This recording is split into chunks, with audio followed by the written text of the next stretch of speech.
Hello, I'm Ariam, and these are all the books I read in July of 2025. There are 22 of them, so let's try to get through them quickly. So before I go through them, I'll just put some stats along with the 22 books. 10 of them were adult, 3 were early chapter books, 5 were middle grade, 2 were picture books, and 1 was YA. There were 5 historical fiction, historical fantasy, 7 just plain fantasy, 5 realistic fiction, 1 biography, 1 horror, 1 sci-fi, 1 science nonfiction, and 1 memoir. Okay, so now let's get through all of them. So, I started with The Ladies of Grace Adieu and Other Stories by Susanna Clarke. That is in... No, it's not. Okay, so this is a collection of short stories that takes place in the world of Jonathan Strange and Mr. Norrell. The world of Jonathan Strange and Mr. Norrell is a historical fantasy, and it's not exactly a series, but it's all books that take place in the same world, so I personally count as a series. And in that world, magic vanished, and then there were magicians who wanted to bring it back, and that's the story of Jonathan Strange and Mr. Norrell, and this was a book that took place in the same world. Oh shoot, I forgot DNFs. Wow. We'll get to DNFs in the end then, even though I usually do them at the beginning. So, I like this one. It's so far back that I'm not really remembering it. There were stories I liked better, stories I liked less, obviously, but overall, I liked most of the stories in here. I mean, I liked all of them, and I really did enjoy the stories in here, so yeah, good book. My favorite, personally, was there was a retelling of Rumpelstiltskin that I really liked. Okay, the next book I read was Sea Otter Sunrise by Mary Pope Osborne, illustrated by Sal Merdocca. This is the last book in... No, it's illustrated by A.J. Ford. This is the last and latest book in the Magic Trio series. It came out on July 1st. And so the Magic Trio series follows 2 characters, 2 siblings, Jack and Annie. Wait, let me blow my nose. They find a treehouse in the wood, and they discover that when you point at the books that are in the treehouse and say, "Wish I could go there," they take you to that time and place. So in this one, they get a mission, because they end up getting missions, to go make a friend. And they are sent to California and to save sea otters. Okay, the next one I read was Besides the Love, Desi May by Justina Chen, and this one I didn't like as much. This one disappointed me. So I added this to my TBR because I loved both Justina Chen books I read before this, but they were both YA, and this is a middle grade. So this one follows our main character, Desi, who is adopted from China, and she was adopted into a white family. And when they move, she discovers that her classmate looks just like her, and they're convinced that they were twins separated at birth. So there were parts of this book that I did like, but it just felt too stereotypical. It really felt like Justina Chen was stereotyping, this is what a white family looks like, this is what a Taiwanese family looks like, because the sister was adopted into a Taiwanese family, and it just felt very stereotypical, and I really didn't enjoy that part, and that just made the book not fun for me. The next book I read was Earth by Michael Teitelbaum. So this is the second in the series, but I read it as the first one I read because the series does not have to be read in order. All you have to do for the series to read this series is watch the Avatar: The Last Airbender series. So this is a book series, and each book follows a different nation from Avatar, and it retells 3 episodes in short stories, and then it adds other little stuff about the nation, like little fun facts and stuff.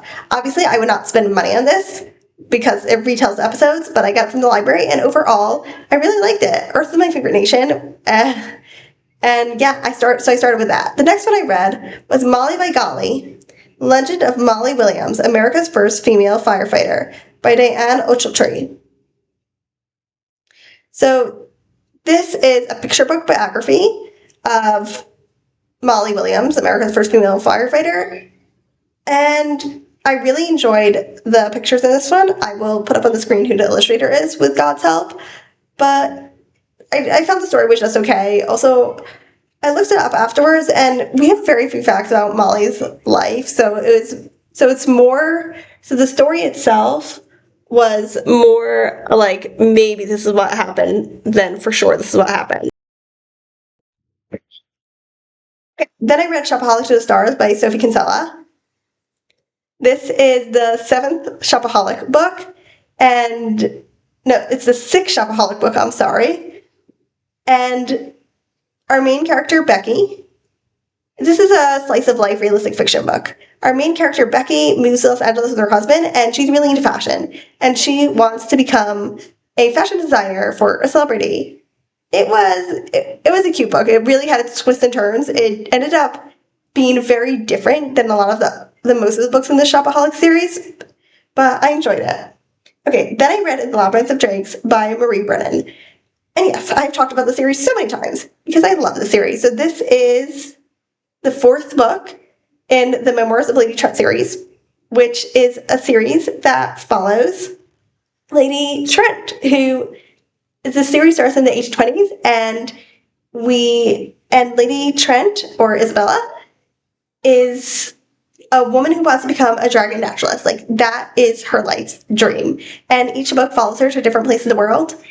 And yeah, I love these books so much. And Labyrinth of Drakes was fun.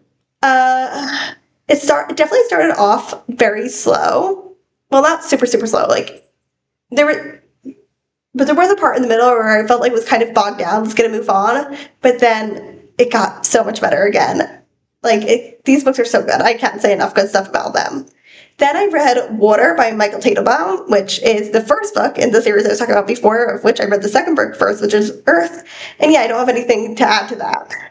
Then I read A Prefix Uncle by P.G. Wodehouse, which is the first P.G. Wodehouse, or the second book P.G. Wodehouse ever put out.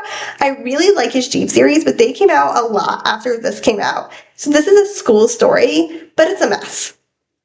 And sometimes when you read old books, sometimes you're like, oh, wow.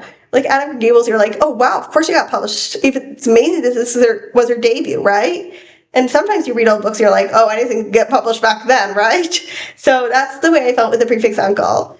It wasn't terrible. Like, it wasn't horrid. I didn't DNF it. But it was definitely a new writer, like, the story was all over the place. We were following a bunch of different stories in a very tiny book so I couldn't really connect to any story, to any characters. I could definitely see the beginnings of P.G. Wodehouse's style, but it wasn't quite there yet, which makes sense. But my problem with it was that the story was a mess. Then I read To Break a Covenant by Allison Ames, which is a YA horror. And this follows 4 friends in a small town, and this town was built next to a mine. The mine blew up and has been continuing burning ever since, and the town was rebuilt a little farther away, and the mine is probably haunted. And these girls end up going into the mine, and the mine starts haunting them. Now, I started off enjoying this book, but by the end of it, I was just like, what was the point of this? The story never went anywhere. Like, it kept on feeling like it was building up to go somewhere with the plot, with the characters, etc., but it just never went anywhere. So, yeah, I wouldn't recommend this, unfortunately. Then I read Earthmen and Strangers.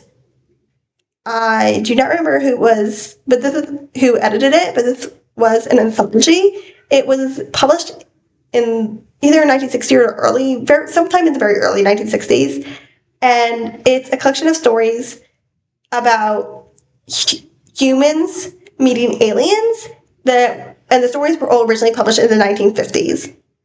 So yeah, obviously there were better stories and less good stories. Wait, I have it behind me. I kept it purposely. I purposely kept it in my room instead of returning it to my father so I could hold it up for this video.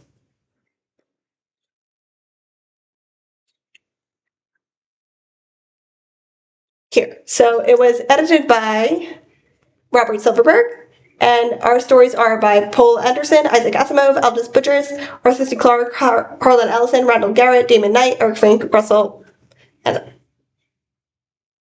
Robert Silverberg.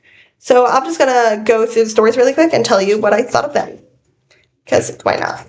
Okay, so Dear Devil by Eric Frank Russell. So these actually are almost, I just realized, I should have realized it before. These actually almost are all good aliens. Like, there's very few stories where they're, not good. I'm trying to look peaceful, I guess. No, but Dear Devil, the alien is definitely good. It's not the race specifically that is good. This alien is just, like, specifically good. But it was very of its time, both in that it was misogynistic, but also in, like, the problems it was worrying about and the problem it was talking about.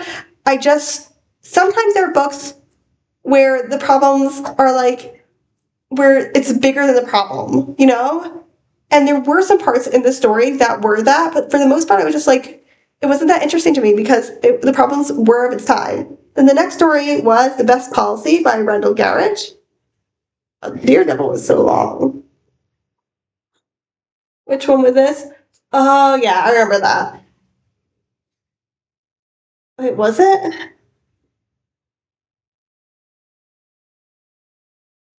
Yeah, okay. That was, so Best Policy was actually probably my favorite story in this whole collection. And it follows a guy who's caught by aliens who want to, like, destroy all other life forces and terraform the planets. And they have a truth machine, and it will, like, torture him if he doesn't tell the truth. But he very quickly realizes that because they don't expect people not to be able to tell the truth, he can, like, walk the lines of truth and lying and trick them. And it was so fun. It was such a cute story. Then there was Alari by Robert Silverberg, which I didn't really like. I liked the concept, but I felt the concept could have been much better done. Yeah, it wasn't bad. It was okay. 2.5 stars, I guess. Then Life Cycle by Poul Anderson. Poul Anderson is a very well-known science fiction author, but he's personally not really my favorite. This one, there's something about his writing. Like, I love the concepts, but there's something about his writing I just don't love, and this one was the same one. So what's interesting about this book is that in the time when the stories were written, it was believed that Mercury had a side that was always in the sun and was super hot, and a side that was always not in the sun, a dark side, and was super cold. And when this book was published, I already knew it wasn't true, but there are quite a few stories that use that idea. This is one of them, and I don't know. It's just Poul Anderson's writing is not for me. Objectively, it's a good story. Poul Anderson's writing, not for me. Then the next one is Gentle Vultures by Isaac Asimov. So,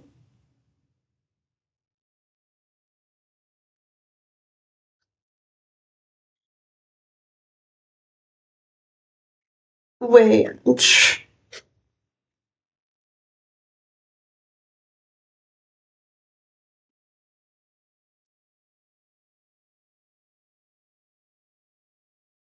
Oh yeah, this one's kind of similar to The Best Policy, and I think I would have enjoyed it more if I hadn't read The Best Policy first.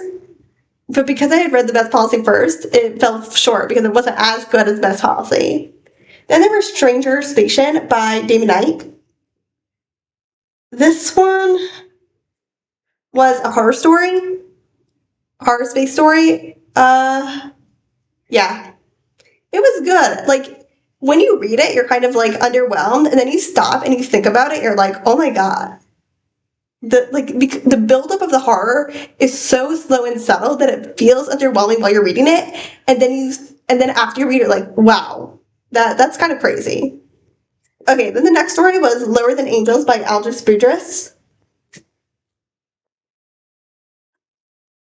Oh, this story. I really enjoyed most of it. And then I got to the end, and it was like, yay, colonialism. I was like, no, bad colonialism.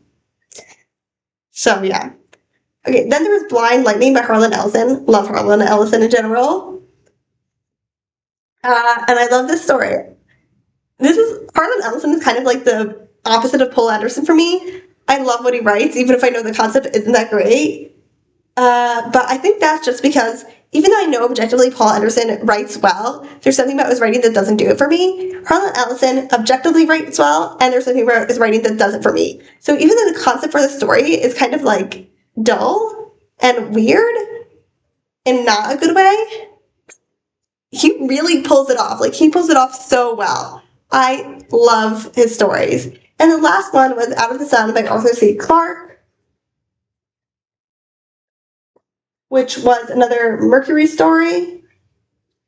And it was a different story than the rest of the stories in this book. It was more of, all of the other stories were plot driven, and this one was much more reflective, thinking on things. Well, except for the Harlan Ellison story, but it was way more plot driven. But somehow it was still plot driven, the Harlan Ellison story. This one is not plot driven at all, but it's kind of creepy. I don't think he meant it to be creepy, but it kind of creeped me out. I don't know what else to say about it. It was fine. I didn't love it. I didn't hate it. So yeah, overall, this was a fine book. Overall, colonialism bad, Algis Buttress. Colonialism bad. Okay. I think I really enjoyed doing that. I think I might go back and look up and see if I can find a list of the stories in Ladies of Grace with You and other stories and go over them one by one, because I enjoy doing that. Okay.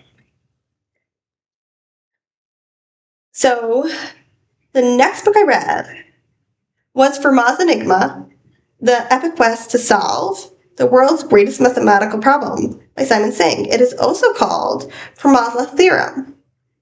So this one I really enjoyed. I had it in a reading vlog. This is a nonfiction, and it's basically about this math problem that this guy named Fermat wrote in the 17th century, that he had solved it, but he didn't have space to write it in the margins of the book. And then for hundreds of years, people tried to solve it. And this book is all about that. And I am not good at math, okay? I am so bad at math. I do not think you can understand exactly how bad at math I am. And I still loved this book, and I thought it was and I understood it. It was just so well done. Like, he really builds up. So every chapter he introduces the mathematician he's going to talk about, and then he adds the bit of the math that they worked on that helped the person who eventually solve it, and then he explains it all very clearly, and it's just so good. He did such a good job, and it was super interesting. What I personally found super interesting was more the history of the mathematicians, but he did a super good job. Okay, next book I read was Sociopath by Patrick Gagne. This is a memoir about a woman who was diagnosed as an adult as a sociopath. I thought it was interesting. I don't know if she's a sociopath or not. I kind of find, but you know what? She was diagnosed as a sociopath. She says she's a sociopath. You know what? I don't care. Even if she said she was a sociopath and she wasn't diagnosed, I don't care. The DSM stuff is stupid. Obviously, a sociopath isn't in the DSM, she is diagnosed out of something else, but whatever. Yeah, I thought it was a good memoir. It wasn't my favorite, but it was in my favorites. It was well written, and I found it interesting. Then I read Snow and Summer by Jane Yolen, which is a fairy tale retelling of Snow White that happens in Appalachia in the 1930s to 40s. So it follows our main character, Snow. Her father marries his stepmother. The stepmother is evil. This one, it wasn't my favorite. I don't remember why it wasn't my favorite, but I have it in a reading blog, so I'm going to link the reading blogs down below, so yeah. Okay, next I read Free the Worms by Nancy Krolik. This is a Kitty Kazoo switcheroo book These Katie Kazoo Switcheroos books are a series of books where our main character, Katie, wished to be anyone but her, and that wish came true, and every so often there's a magic wind that turns her into anyone but her. So in this book, she gets turned into the snake, or that's her class's pet, and it was one of my favorite Kitty Kazoo books, honestly. I thought it was so fun. It was one of the best Kitty Kazoo books. Then I read Night Owl and Early Bird by written and illustrated by Christopher Denise. Loved this so much. This is actually the second in a series, but it's a duology. It's a picture book duology. The illustrations in this, the lettering, the story was okay, but the illustrations and the lettering in here turned it to top tier, and you need to read this if you have a kid, and also if you don't have a kid, you need to read this. This is so good. Okay, then I read The Wood at Midwinter by Susanna Clark, which is another book in the Jonathan Strange and Mr. Norrell world. This one is a picture book for adults. I found it kind of slightly underdeveloped, but overall it was nice and I really enjoyed the illustrations. Then I read Oh Baby by Nancy Kralik, another Katie Kazoo book where she turns into her best friend's baby sister. It was also fun. Not as good as Free the Worms. I kind of find the ending a little stretched, but it was cute. Then I read Stoner by John Williams. Can we talk about Stoner by John Williams? Best book. It is so good. So what is Stoner by John Williams about? Hard to explain. It's a realistic fiction book that follows the life of this guy in the 1910s, and he is the first person in his family to go to college. He is the son of a farmer, and he originally goes to college to learn agriculture. And then he discovers English literature, and he falls in love with it, and it just follows his life. And it is so good. It's really about... It's just so good. So good. It's written so well. My friend at work recommended me this, and we spent hours, literal hours, talking about this book because it is that good. Okay.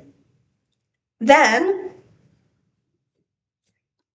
I read A Raisin in the Sun by Lorraine Hansberry. This is also incredibly good. So this is actually a play. And the thing I like about modern plays, and especially about this play, is that it's just written the way people actually speak. You know? So this was published originally in... Where? Say that.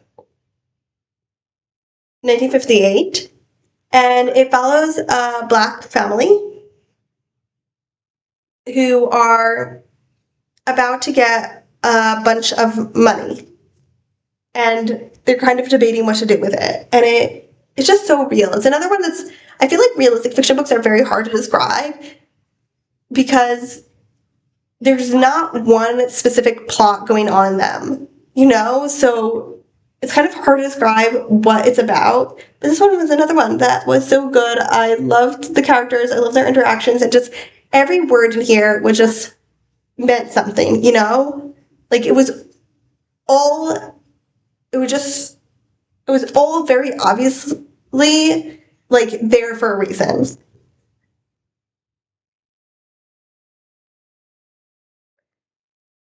Okay, and then I read Within the Sanctuary of Wings by Marie Brennan, which is the fifth and last book in the Memoirs of Lady Trent series.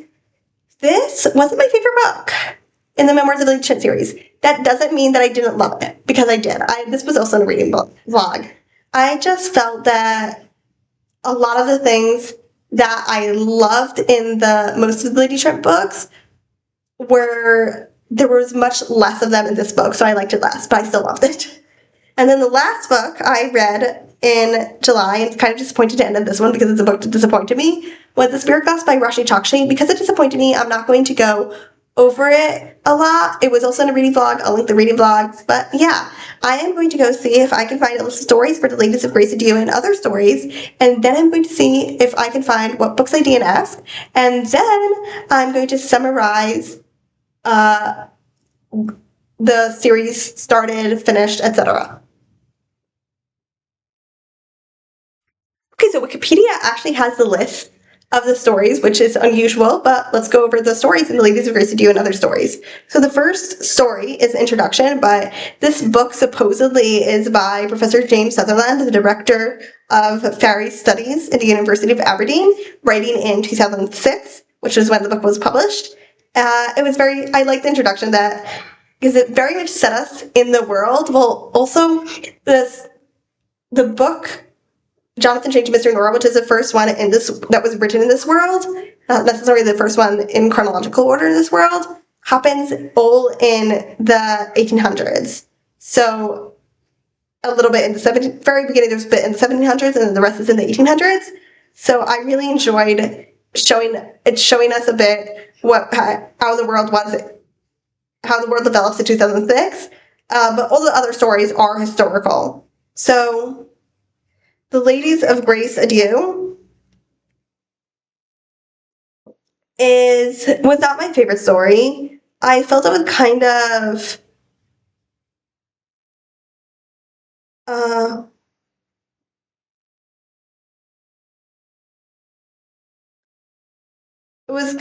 I don't know, I just felt it was kind of underdeveloped, which can happen in a short story. I honestly wish it had been like longer, like novella or novelette length instead of a short story. Then I read On Licorice Hill, which is the Rumpelstiltskin retelling I was talking about. And as I said, that was my favorite story. I loved it. So she actually based it on a specific, I think it was a Suffolk Tom Tit Tot story. And I went and looked at the one she specifically wrote as the professor who's put out the book. And yeah, so I love stories that make me interested more in more things, that make me look up more things. And I thought the story was told so well. Like, you could really feel the horror, but it was also just a little bit silly, like Rumpelstiltskin really is. Then there was Mrs. Mab. And this was also so good. I can't really tell you what the stories are about, but this one, basically,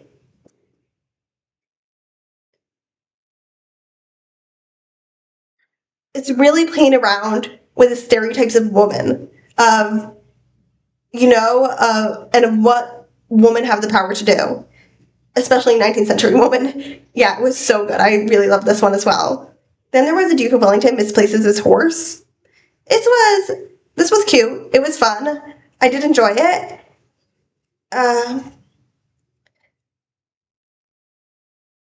It wasn't the most original story, but it did what it wanted to do, and I did like it. And the last line, I don't love last lines that changed the whole thing, but it didn't do that. But it did kind of change your perspective. I didn't love it because it really changed your perspective, but I think a lot of people would like that. Just my personal opinion, what I like. Then there was Mr. Simonelli, or the Fairy Widower, and this was also a really good one. It sounds really boring, but this one, I don't know, there was something missing for me in it. There wasn't enough horror in it. I really felt like this should have been a horror story, and she just didn't reach there, Then there was Tom Brightwind, or How the Fairy Bridge Was Built at Thoresby.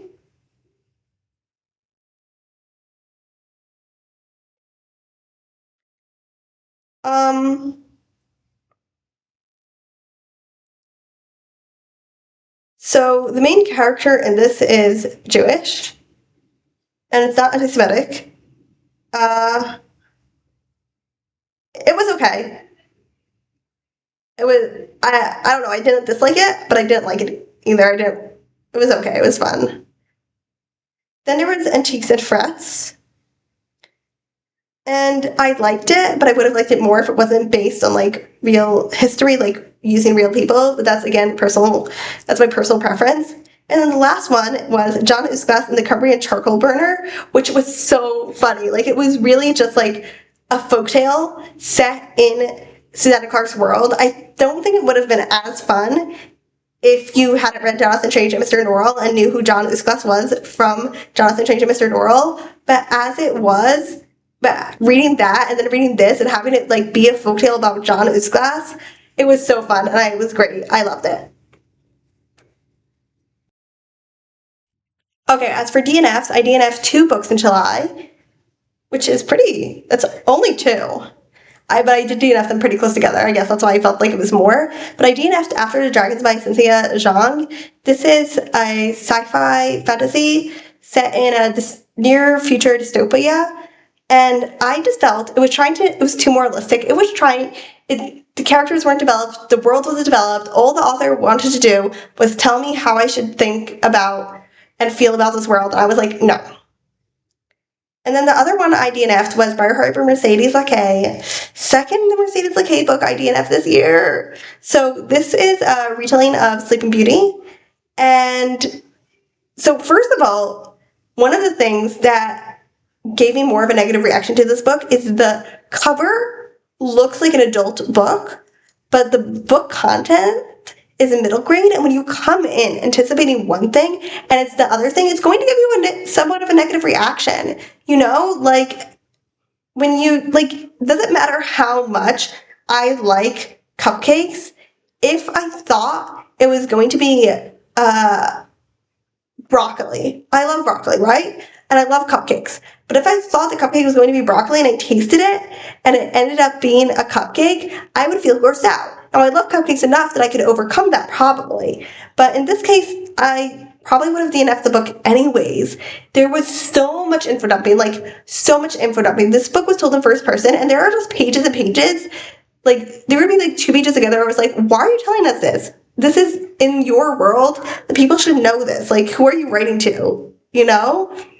And then she got details wrong. Within the info dumping, she got details wrong. So super annoying. One of the things that also super annoyed me even the more so because I actually, in the beginning, I was enjoying that it was a fantasy world that wasn't historical. So there were things that were different from the historical world. And then she just started info dumping and info dumping and info dumping and info dumping. I was like, I had enough, you know? So yeah, so I DNF that. I usually start with the DNFs because it's not fun to end with them. I feel like it's kind of ruins everything. But I read a lot of food books, so let's just get into the series. So series I did do well on. I finished 2, I started 2, and I continued 1, 2, 3, 4, 5. So let's start with Started. Funnily enough, both of these I started with the second book of the series instead of the first. So I started the Avatar series I was talking about with Earth, and then I continued it with Water, and I started the Night Owl series with Night Owl and Early Bird. I have not continued that yet. I have it out from the library right now, but it didn't come in until August anyways, and I have not continued that. Other stuff in continuing, I continued 2 books in the Jonathan Strange and Mr. Norrell world, The Ladies of Grace and You, and Other Stories, and The Wood at Midwinter. And I continued Shopaholic in Shopaholic to the Stars, and The Memoirs of Lady Trent in the Labyrinth of Drinks. And then I finished the Memoirs of Lady Trent series Within the Sanctuary of Wings, and I also finished the Magic Trio series. For now, I'm up to date on it with Sea Otter Sunrise. So those are all the books I read in July. So yeah. See you.